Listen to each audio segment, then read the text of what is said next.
আমার তো বেশ সমস্যা বুঝলি, জটা বান্ধি লইছি। হুম। ওই যে অটো যেখান দেখ রে, হ্যাঁ।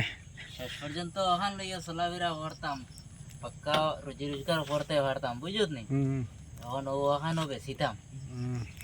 বেশ দাম না, খালি 35,000 টাকা পাইলে বেচিলাম। বাবা তুই দেখা তোর ভিউ আসলে চাইরো তারে দিয়ে ঘুরাই ফিরে গিয়া। তে আপনারা সবার হয়ে লাইট অফ করো, পাতি যে লাইট অফ কর। ও গাড়ি বিকি তো বুঝুন, মাত্র 35,000 টাকা হইলে বেশি লইব হে।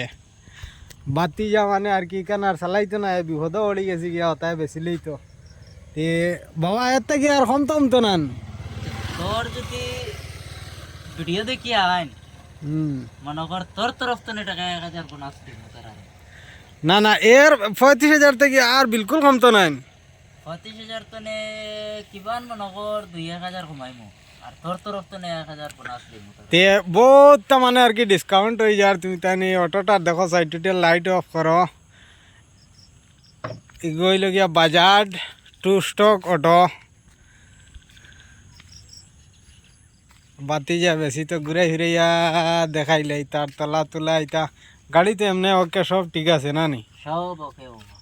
সব ওকে আছে গাড়ির, নিয়া চালাইতে পারবাই মানে আর কি, খাম কাজ কিচ্ছু করানি লাগতো না। আপনারা যদি যোগাযোগ করা লাগে তে আমি তার নাম্বার মোবাইল নাম্বার দিয়া দিমু, তার লগে কন্ট্যাক্ট করিয়া আইয়া নিতে পারবাই।